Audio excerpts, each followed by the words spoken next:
11 जून 2024 को यूपी के बुलंदशहर से कुछ लोग कब्रिस्तान के पास से गुजर रहे होते हैं और उनकी नजर कब्रिस्तान के अंदर पड़ती है। तो उनकी नजर पड़ने के बाद में कुछ ऐसा दिखाई पड़ता है जो कि एक हॉरर मूवी के अंदर दिखाई पड़ता है। वहां पर एक महिला की लाश मिलती है। पहले तो वो कुछ लोग समझते हैं कि शायद गर्मी ज्यादा है, इसके कारण किसी महिला को चक्कर वगैरह आ गया है, इसलिए मतलब बेहोश हो गई है। तो कुछ लोग उसके पास में जाते हैं। पास में थोड़ा सा ही पास जाने के बाद में उन्हें वहां पर खून के धब्बे दिखाई पड़ते हैं। उसके बाद में उन्हें पता चल जाता है कि यहाँ पर ये महिला का खून हो चुका है या ये गिर के मर चुकी है। तो वो लोग वहीं पर पुलिस को बुलाते हैं और वहीं पर पुलिस पहुंचती है।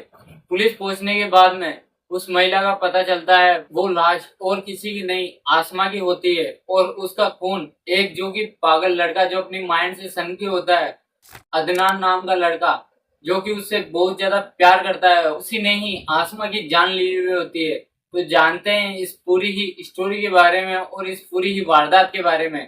तो बने रहिए वीडियो के अंदर। तो शुरुआत करते हैं।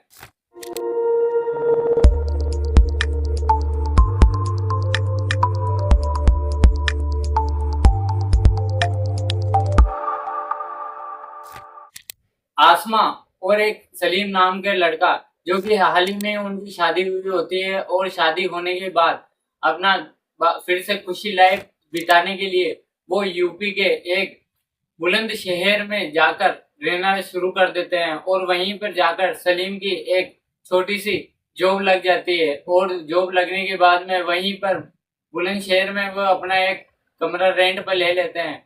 वो उस जगह पर लेते हैं जहां पर बहुत सी फैमिलियां मिलकर इकट्ठा होकर रहती है एक ही जगह के अंदर। वहीं पर जाकर ये रहने लग जाते हैं और इनकी लाइफ बहुत ही ज्यादा अच्छी चल रही होती है। इनकी नई नई शादी हुई हुई होती है तो ये बहुत ज्यादा खुश रहते हैं। लेकिन इनकी लाइफ में एक व्यक्ति की एंट्री होती है, वो होता है अदनान। अदनान नाम का लड़का, वो भी इसी की कॉलोनी के अंदर रहता है। इसी का भी घर उसी कॉलोनी के अंदर होता है जहां पर आसमा और सलीम रहते हैं।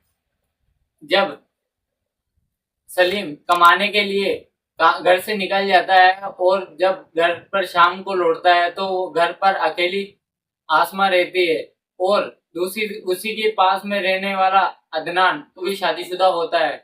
लेकिन उसकी एक दिन नजर आसमा पे पड़ती है और आसमा पे नजर पड़ने के बाद में उसको प्यार हो जाता है।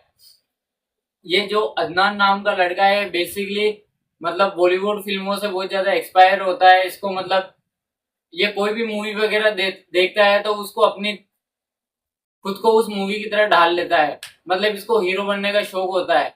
ये कोई सी भी मूवी देखता है तो उसके डायलॉग वगैरह बोलना शुरू कर देता है। और ये पता चला है कि ये काम वगैरह तो अभी पता नहीं चला कि ये काम वगैरह क्या करता था, घर कैसे चलाता था। बाकी जो इसकी जब नजर आसमा में पड़ती है तो ये आसमा को नोटिस करने शुरू कर देता है और उससे दोस्ती का हाथ बढ़ाने की कोशिश करता है। और जब सलीम भी काम पे चला जाता है तो आसमा भी घर पर अकेली होती है। तो वो भी इसे नोटिस करती है कि अदनान उसे देखता है और बात करने की कोशिश करता है। तो धीरे धीरे अदनान और आसमा दोनों आपस में बात करना शुरू कर देते हैं और बातों ही बातों में इनको प्यार हो जाता है। और ये जो दो प्यार होने के बाद में दोनों ही की अलग अलग शादी हुई हुई होती है। तो ये अपने लाइफ पार्टनर को धोखा दे रहे होते हैं। जो कि सलीम काम पर जाने के बाद में आसमा अदनान से बात करती थी और अदनान की जो अदनान था जो कुछ कमाता करता तो था नहीं। और वह पता नहीं घर गृहस्थी कैसे चल रही थी इसकी। तो ये धीरे धीरे मतलब रिलेशनशिप में आ जाते हैं। तो कुछ टाइम बाद में ही जिनकी मतलब बातें शुरू हो जाती है, आपस में बात करना ज्यादा शुरू कर देते हैं। तो कुछ टाइम बाद में जब सलीम को इसकी पत्नी की बात पता चलती है कि ये अदनान नाम के लड़के से बात करना शुरू कर चुकी है, मैं जब काम पे जाता हूँ, तो फिर ये ना उस घर को खाली कर देता है। उस खाली करके आसमा को साथ लेके वहीं शहर में कुछ दूसरी जगह पर जाकर रहना शुरू कर देता है। तो वो सोचता है कि अगर हम दूर जाके रहेंगे तो ये इनसे बातचीत नहीं होगी, क्योंकि वो उसे पत्नी को भी समझाता है आसमा को कि अदनान से दूर रहे। और इसकी वजह से हमारे लड़ाई झगड़े बढ़ना शुरू हो चुके हैं। जब सलीम को मालूम चला तो सलीम लड़ाई झगड़े करता था कि तुम मेरे होते हुए किसी और से बात कैसे कर सकती हो। तो आसमा ने उसे समझाया कि ऐसा आगे से नहीं होगा। फिर ये दोनों मतलब दूर जाके घर पर रहना शुरू कर देते हैं, दूर ले जाकर।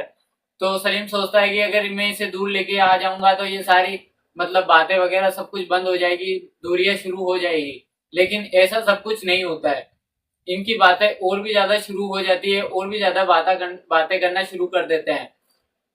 जो अदनान होता है, अदनान इसके प्यार में बहुत ही ज्यादा पागल होता है और इसे एक फोन भी दिला देता है बटन वाला। इसके मतलब ये कि ये काम वगैरह तो कुछ करता नहीं है, बिल्कुल मिडिल क्लास से भी ज्यादा मतलब लड़का होता है, क्योंकि वो ये सब रेंट के कमरे पे रह रहे होते हैं, कुछ दिहाड़ी वगैरह करके इनके घर वगैरह चल रहे होते हैं, मजदूरी वगैरह करके इनके खर्चे चल रहे होते हैं। बहुत ही ज्यादा मतलब लो क्लास के मतलब मिडिल क्लास फैमिली होती है।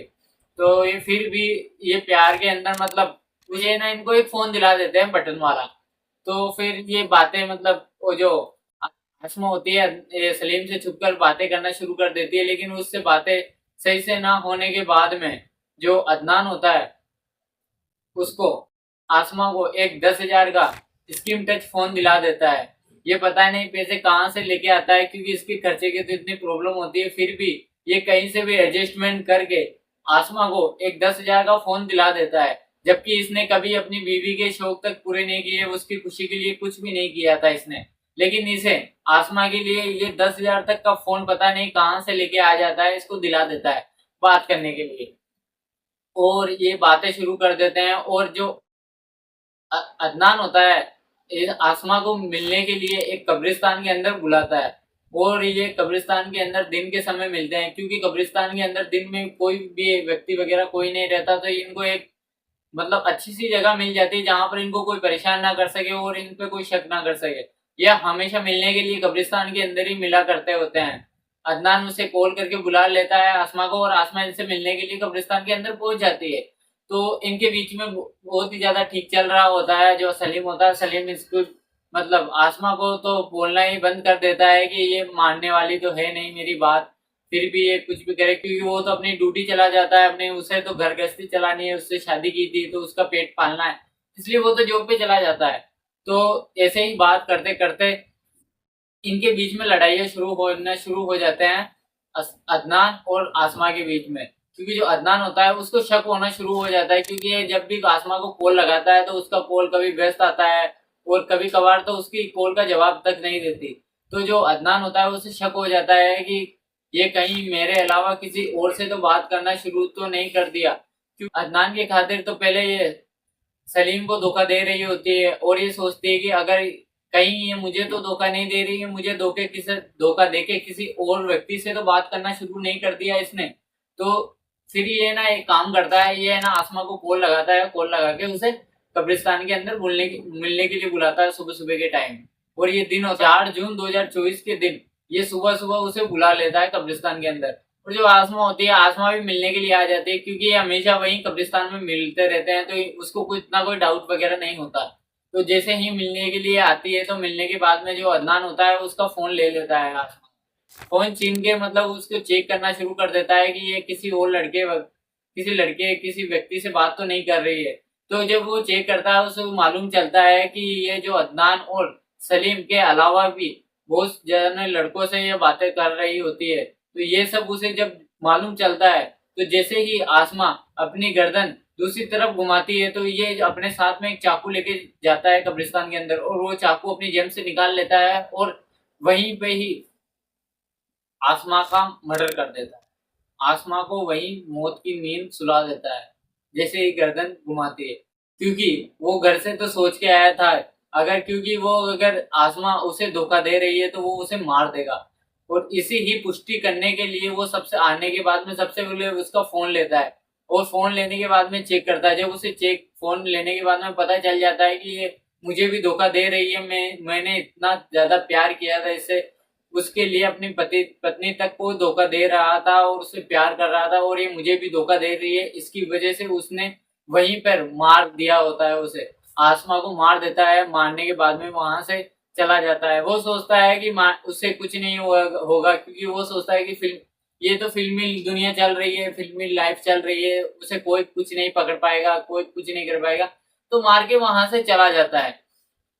और दूसरी तरफ जो सलीम होता है वो अपनी जॉब से घर आता है। वो जॉब से घर आने के बाद में वो घर में देखता है कि आसमा किधर है। आसमा को आवाज लगाता है लेकिन घर में आसमा दिखाई नहीं देती। वो पड़ोस में जाकर पड़ोसी से पूछताछ करता है कि आसमा आपके घर तो नहीं आई है, लेकिन वहां पर उसे कोई भी सबूत ना मिलने से, उसे पता ना चलने पर कि आसमा कहाँ पर गई है, तो वो ना थाने के अंदर पहुंच जाता है रिपोर्ट दर्ज करने के लिए। और मैंने आपको शुरू में ही बताया था कि कुछ लोग वहां पर पहुंच जाते हैं और आसमा की कब्रिस्तान के अंदर लाश देखकर पुलिस वालों को बुला लेते हैं। तो जो पुलिस वाले होते हैं वो तो उसकी छानबीन कर रहे होते हैं, लेकिन उसका पता नहीं चलने के बाद में जब शाम को जब रिपोर्ट दर्ज होती है कि गुमशुदा की, कि कोई महिला गुमशुदा है, सुबह से घर पर नहीं पहुंची, तो उन्हें कंफर्म हो जाता है कि ये महिला और कोई नहीं, आसमा ही है। तो जो पुलिस वाले होते हैं ये सलीम को थाने के अंदर बुला लेते हैं और बुलाने के बाद में पूछताछ शुरू कर देते हैं कि आपकी महिला धर्मपत्नी होती है वो वहां पर क्या कर रही थी, और उसका किसी के साथ दुश्मनी वगैरह झगड़ा वगैरह है क्या आपका किसी के साथ। तो जो सलीम होता है, सलीम को पता हो, सलीम को थाने के अंदर साफ साफ बता देता है कि ये एक अदनान नाम का लड़का होता है जो कि उसे परेशान कर रहा होता है, और खूब दिनों से ये दोनों आपस में बातें भी कर रहे होते हैं। तो फिर जो पुलिस होती है यहाँ पर अदनान को उठा लेती है। अदनान को उठाने के बाद में उससे पूछताछ शुरू कर देती है, और पूछताछ शुरू करने के बाद में पुलिस वाले तक भी शॉक हो जाते हैं, क्योंकि जो अदनान होता है उसके चेहरे पे बिल्कुल भी शिकंज वगैरह कुछ भी नहीं थी। उसे कोई मतलब डर वगैरह कुछ भी नहीं था। उसे पछतावा वगैरह कुछ नहीं था कि उसने एक महिला की जान ले ली, और वो भी किसकी, जिससे वो बहुत ज्यादा प्यार करता था। उसे कुछ भी डर वगैरह कुछ चेहरे पे कुछ भी मतलब ऐसा नहीं था कि मैंने किसी महिला को मार दिया है, उस आसमा को मार दिया है। वो तो हंस रहा था। और उसकी जब उससे पूछताछ की जाती है, मैं उसकी आपको क्लिप दिखा देता हूँ कि उसकी पूछताछ के दौरान वो क्या बताता है। बल्लू। बल्लू, हाँ। क्यों हत्या की, क्या मामला था? क्यों हत्या करी? मोहब्बत में धोखा दे दिया, अच्छा। और धोखे तो देने की सजा एक ही है, सिर्फ मौत। बल्लू, संजय दत्त फैन हूँ, संजय दत्त का सर में। हाँ। और क्या बिल्लू संडा कहाँ है इस वक्त? बिल्लू सांडा तो मर गया, एनकाउंटर कर दिया उसका। अच्छा। और क्या, मेरा का एनकाउंटर कोई होगा भाई? एक मर्डर करा है मैंने, तो 10 मर्डर कोई करे। जब 10 मर्डर करूंगा तो मेरा भी एनकाउंटर हो जाएगा, खत्म बात। इतने क्या बात है। तो मोहब्बत में धोखा दिया, तुमने मार दिया। और क्या, मोहब्बत में धोखा देवे या दोस्ती में धोखा देवे, मैं तो उसे भी मार दूंगा, दोस्तों को भी मार दूंगा। बम बनाना तो ना आता, सीख जम्मा, कोई बात ना। टैंकर हो जी ऐसी चीज है, अच्छा। सीख जम्मा। कंप्यूटर चलाना सीख जाते हैं। हाँ, तो मैं भी सीख जम्मा, घर वालों पे हूँ। तो आप वीडियो के अंदर साफ दिखाई दे सकते हैं कि उसे कुछ भी फर्क नहीं पड़ रहा होता है। वो एक अभी भी फिल्मी दुनिया के अंदर जी रहा होता है। वो तो यह तक भी बोलता है कि अगर उसे प्यार में उसने धोखा दिया, इसलिए उसने उसकी जान ले ली, उससे मार दिया।